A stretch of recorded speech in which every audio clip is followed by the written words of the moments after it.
வணக்கம். இன்னைக்கு நம்ம பார்க்க போறது இஞ்சி குழம்பு எப்படி வைக்கிறதுன்னு தான் பார்க்க போறோம். வாங்க எப்படி செய்யலாம்னு பார்க்கலாம்.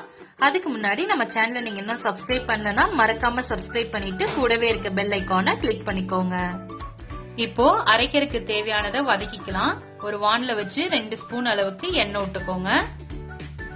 எண்ணெய் காஞ்சோன்னு ஒரு 100 கிராம் அளவுக்கு இஞ்சியை நல்லா கழுவிட்டு நம்மள கட் பண்ணி வச்சிருக்கோம் சின்ன சின்னதா, அதை சேர்த்திக்கோங்க.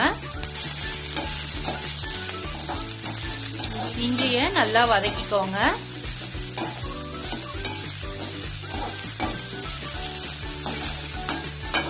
இஞ்சி இந்த அளவுக்கு நல்லா வதங்கினோன்னு நம்ம ஒரு 5-6 சின்ன வெங்காயம் எடுத்து வச்சிருக்கோம், அதையும் சேர்த்து வதக்கிக்கலாம்.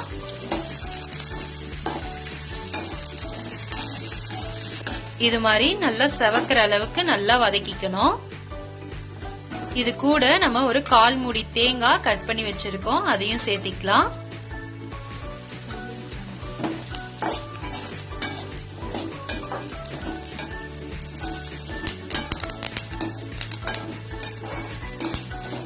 தேங்காவை ரொம்ப வதக்க தேவையில்ல, லைட்டா சூடேறினா போதும்.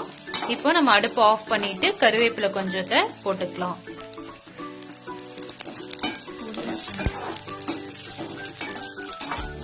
இப்போ இதை நம்ம நல்லா ஆற விட்டுட்டு நம்ம அரைச்சு எடுத்துக்கலாம். அடுத்து நம்ம தாளிக்கிறதுக்கு முன்னாடி லெமன் சைஸ் புளி எடுத்து நல்லா கரைச்சு வச்சிருக்கோம். இது கூட நம்ம 2 ஸ்பூன் மல்லித்தூள் ஆட் பண்ணிக்கலாம். இது கூடவே 1 ஸ்பூன் தனி மிளகாய் தூளும் ஆட் பண்ணிக்கலாம்.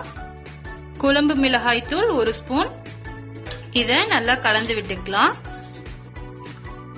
இப்போ தாளிக்கிறதுக்கு ஒரு சட்டியை வச்சு ஒரு 2 ஸ்பூன் அளவுக்கு எண்ணெய் ஊத்திக்கோங்க.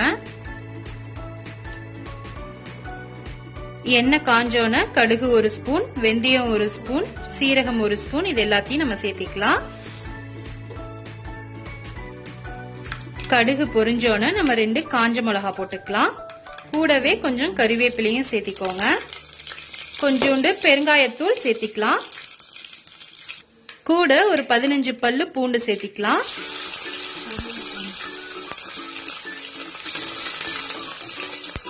ஒரு 10 சின்ன வெங்காயம் கட் பண்ணி அதையும் சேர்த்திக்கோங்க. இது எல்லாத்தையும் நல்லா வதக்கிக்கோங்க.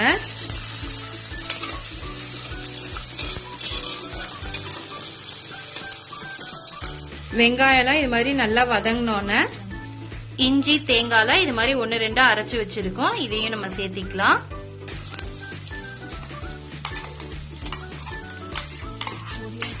இது எல்லாத்தையும் நல்லா ஒரு பெரட்டிக்கோங்க. இது கூட நீங்க தேவையான அளவு உப்பு சேர்த்திக்கோங்க.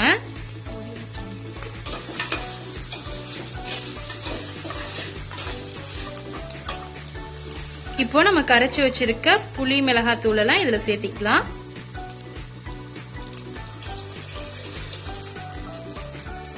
எல்லாத்தையும் நல்லா கலந்து விட்டுக்கோங்க. இப்போ இத நம்ம மூடி வச்சிடலாம். எண்ணெய் பிரிஞ்சு வர அளவுக்கு நல்லா இது கொதிக்கணும். இப்போ 15 நிமிஷம் ஆயிடுச்சு, நம்ம திறந்து பார்க்கலாம். பாருங்க, இந்த அளவுக்கு நல்லா கொதி வந்தோன்னு நம்ம ஒரு சின்ன சைஸ் வெல்லத்தை நம்ம சேர்த்திக்கலாம். இந்த அளவுக்கு எல்லாத்தையும் நல்லா கலந்து விட்டுக்கோங்க.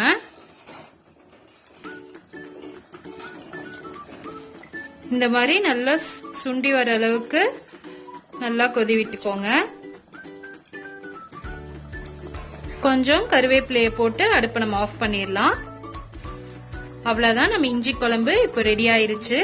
இது நம்ம செரிமான பிரச்சனைக்கெல்லாம் இதை அடிக்கடி சேர்த்திக்கிட்டோம்னா ரொம்பவே நல்லது. இதை நீங்களும் ட்ரை பண்ணி பார்த்துட்டு எப்படி இருக்குன்னு கமெண்ட்ஸ்ல சொல்லுங்க. மறக்காம நம்ம சேனலை சப்ஸ்கிரைப் பண்ணிக்கோங்க.